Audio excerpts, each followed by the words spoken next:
ये आंकड़ा कम नहीं है दोस्तों। 2000 भारतीय वीजा अपॉइंटमेंट्स कैंसिल होना।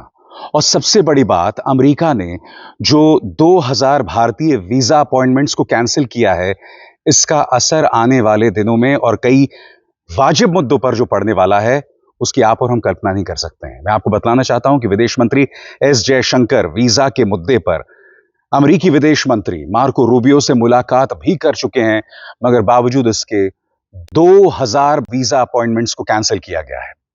समानांतर तौर पर डोनाल्ड ट्रंप ने यूरोप और कनाडा के खिलाफ टैरिफ युद्ध छेड़ दिया है। इस तारीख पर गौर कीजिए दोस्तों, 2 अप्रैल। ये वो तारीख है जब अमेरिका ने धमकी दी है कि वो चाहे दोस्त हों या दुश्मन, सब पर टैरिफ लगाने वाले हैं। भारत भी जो अपनी तरफ से चीजें भेजता है अमेरिका में, उस पर भी जबरदस्त टैरिफ लगने वाला है। हालांकि मैं आपको बता दूं, इस वक्त एक अमेरिकी दल भारत में मौजूद है जो लगातार भारत सरकार के साथ मंत्रणाएं कर रहा है, यानी कि उम्मीद की एक हल्की सी किरण है। मगर जो 2000 वीजा अपॉइंटमेंट्स कैंसिल किए गए हैं ना, और साथ ही ट्रंप जिस तरह से यूरोप और कनाडा के खिलाफ टैरिफ युद्ध छेड़ रहे हैं, भारत को धमका रहे हैं, क्या इसके जरिए कहा जा सकता है कि डोनाल्ड ट्रंप पूरी तरह से भस्मासुर हो चुके हैं? हर मुद्दे को एक एक बार लेते हैं दोस्तों। सबसे पहले हम बात करते हैं 2000 वीजा अपॉइंटमेंट्स जो कैंसिल किए गए हैं। हालांकि इसके पीछे जो वजह है वो काफी हद तक वाजिब है, मगर आज मैं मुद्दा आपके सामने क्या ला रहा हूं? मुद्दा मैं आपके सामने ये ला रहा हूं कि इसकी वजह से अन्य वाजिब मुद्दों पर क्या असर पड़ने वाला है, यह भारत के लिए चिंता का सबब बना हुआ है। सबसे पहले मैं आपको बतलाना चाहता हूं कि वीजा अपॉइंटमेंट्स कैंसिल क्यों किए गए, एक एक करके आपके स्क्रीन पर। वीजा सख्ती के मायने, असली एप्लीकेंट्स को स्लॉट नहीं मिल रहे थे। एजेंट्स इन स्लॉट्स को बुक करके ऊंचे दामों पर बेच रहे थे। पूरा वीजा अपॉइंटमेंट सिस्टम डिस्टर्ब हो रहा था। जब यह मामला पकड़ा गया तो यूएस एम्बेसी ने बिना देर किए सख्त कदम उठाते हुए कहा, हम वीजा अपॉइंटमेंट्स में किसी तरह के फिक्सिंग या बॉट्स को बर्दाश्त नहीं करेंगे। इसीलिए इन 2000 अपॉइंटमेंट्स को कैंसिल किया जा रहा है और जिन अकाउंट्स ने इन्हें बुक किया था उन्हें भी सस्पेंड किया जा रहा है। यानी कि यह सिर्फ वीजा कैंसिल करने का मामला नहीं था, बल्कि पूरे सिस्टम को सुधारने की कोशिश थी। मगर अभी अभी मैंने आपसे क्या कहा, अमेरिका ने जो कदम उठाया वो वाजिब है, मगर इसका असर बाकी चीजों पर भी पड़ेगा। इस वक्त अमेरिका से वीजा हासिल करना अपने आप में एक बहुत ही लंबी चढ़ाई है। यानी कि आपको वीजा अपॉइंटमेंट मिलने में कभी कभी महीनों लग जाते हैं, साल भी लग जाता है, और हर गुजरते दिन के साथ अमेरिका से वीजा अपॉइंटमेंट जो है वो मुश्किल होता जा रहा है। और सबसे बड़ी बात, इसका सीधा असर भारतीय विद्यार्थियों पर पड़ रहा है। कैसे पड़ रहा है, इस पर गौर किया जाए। B1 और B2 वीजा एप्लीकेंट्स, ये वीजा बिजनेस और टूरिज्म के लिए दिए जाते हैं। पहले से ही इन वीजा की वेटिंग 800 से 1000 दिन तक है। अब अगर अपॉइंटमेंट्स कैंसिल होती हैं तो वेटिंग टाइम और लंबा हो सकता है। गौर कीजिए दोस्तों, 800 से 1000 दिन। अब सोचिए, जिस तरह से 2000 वीजा अपॉइंटमेंट्स कैंसिल हुए हैं, आप सोच सकते हैं कि अमेरिका और कितनी सख्ती लाने वाला है। इसके बाद अगर सिस्टम और सख्त हुआ तो वीजा अप्रूवल रेट भी गिर सकता है। पिछले कुछ सालों में स्टूडेंट वीजा रिजेक्शन रेट बढ़ा है, और यह आंकड़ा अपने आप में बहुत अहम है।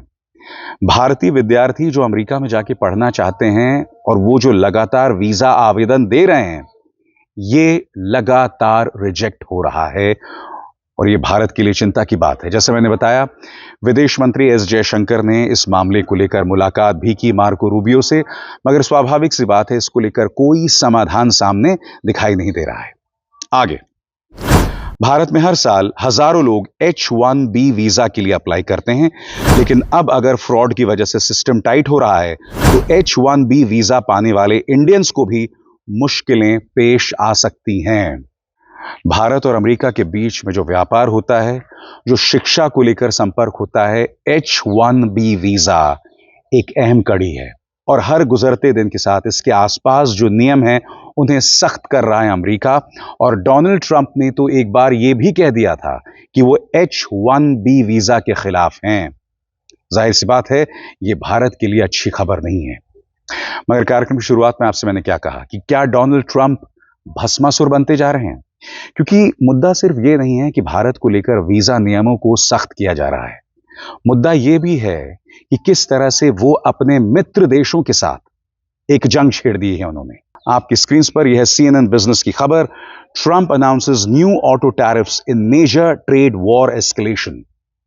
यूरोप और कनाडा के साथ ट्रंप ने नए टैरिफ की घोषणा कर दी है, जिसके चलते हालात तनावपूर्ण हो गए हैं। खबर क्या है आपकी स्क्रीन पर। राष्ट्रपति डोनाल्ड ट्रंप ने अमेरिका में आने वाली सभी कारों पर 25% टैरिफ लगाने का ऐलान किया है, जिससे ग्लोबल ट्रेड वॉर और तेज हो गया है।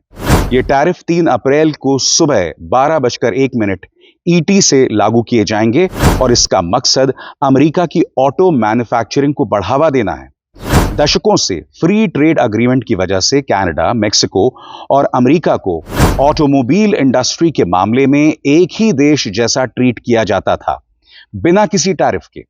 अमेरिका में पहले से एक बड़ी ऑटो इंडस्ट्री मौजूद है, मगर ट्रंप इसे और आगे ले जाना चाहते हैं। इस बारे में डोनाल्ड ट्रंप क्या कह रहे हैं, इस पर भी गौर किया जाना चाहिए। बकौल डोनाल्ड ट्रंप, सच कहूं तो कई बार दोस्त दुश्मन से भी बुरा साबित हुआ है और अब हम अमेरिका के बाहर बनी सभी कारों पर 25% टैरिफ लगाने जा रहे हैं। ट्रंप ने बुधवार को रिपोर्टर्स से कहा, इससे पहले कि उन्होंने ओवल ऑफिस में एक एग्जीक्यूटिव प्रोक्लेमेशन पर साइन किया। अगर कार अमेरिका में बनी है तो उस पर कोई टैरिफ नहीं पड़ेगा। मगर हो क्या रहा है, ट्रंप कह तो रहे हैं कि हम अपनी ऑटो इंडस्ट्री बचाना चाहते हैं, हम अमेरिका के अंदर ऑटो मैन्युफैक्चरिंग यानी कार मैन्युफैक्चरिंग को मजबूत करना चाहते हैं, मगर इसका कोई असर नहीं पड़ रहा है। यानी कि दोनों तरफ से नुकसान हो रहा है।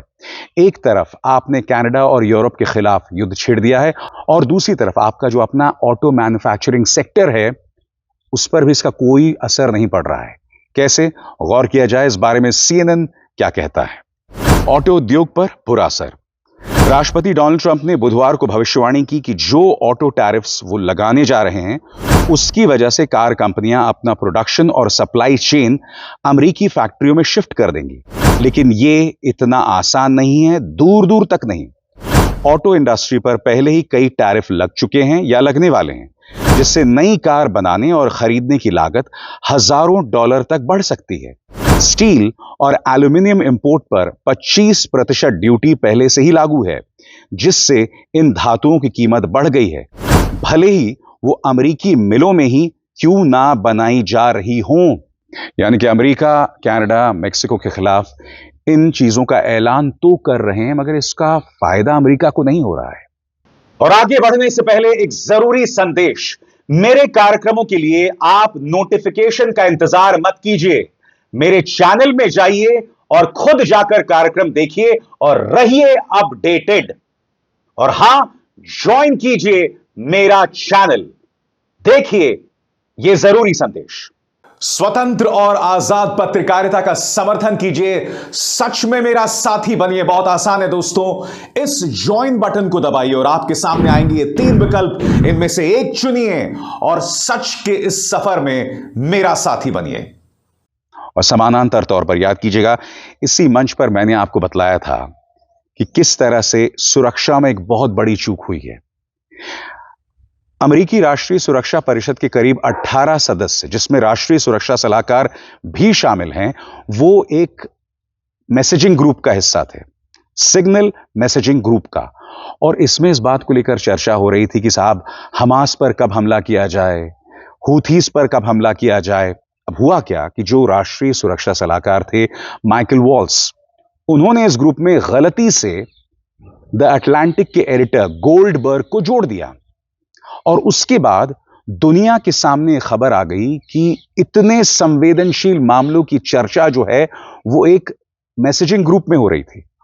और बात सिर्फ वहां तक सीमित नहीं थी, इसके अलावा कई ऐसी चीजें हो रही थी जो बहुत हास्यास्पद लग रही थी। मसलन जिस तरह की बातें हो रही थी, पत्रकार को ये पहले से ही पता चल गया कि हूथियों पर कब हमला होने वाला है।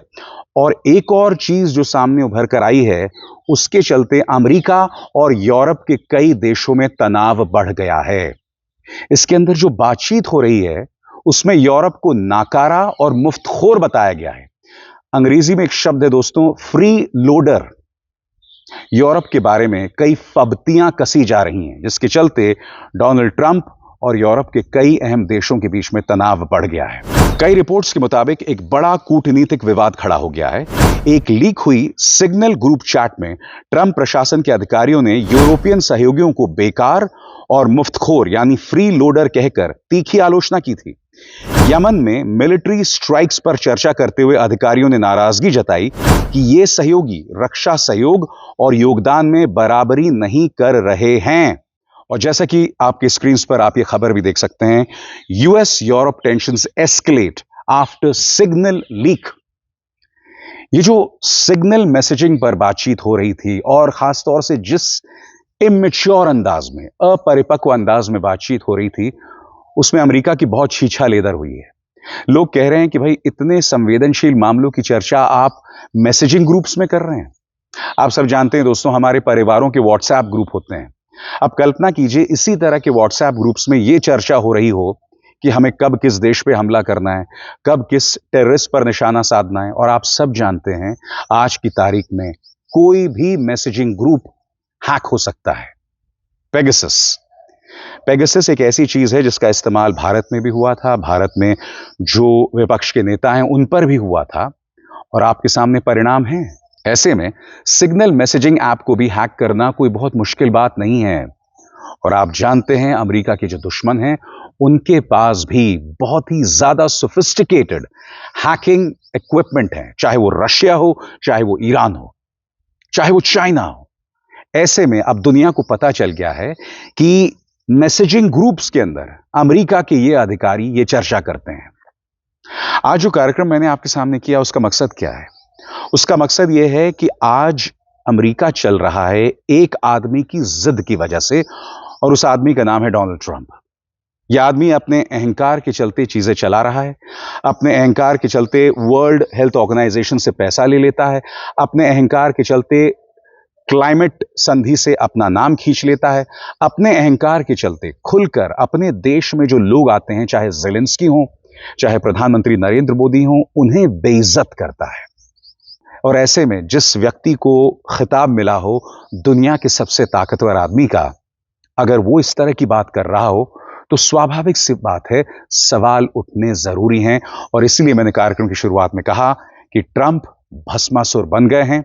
वीजा के मुद्दे पर भारत को टारगेट किया जा रहा है। बेशक वो वाजिब मुद्दे रहे हों, 2000 वीजा अपॉइंटमेंट्स कैंसिल हो गए हैं, मगर उसका असर कई अन्य मुद्दों पर पड़ने वाला है। और इसी तरह से किस तरह से उन्होंने कनाडा के खिलाफ या यूरोप के खिलाफ एक ट्रेड वॉर छेड़ दिया है। अब अभिसार शर्मा को दीजिए इजाजत। नमस्कार।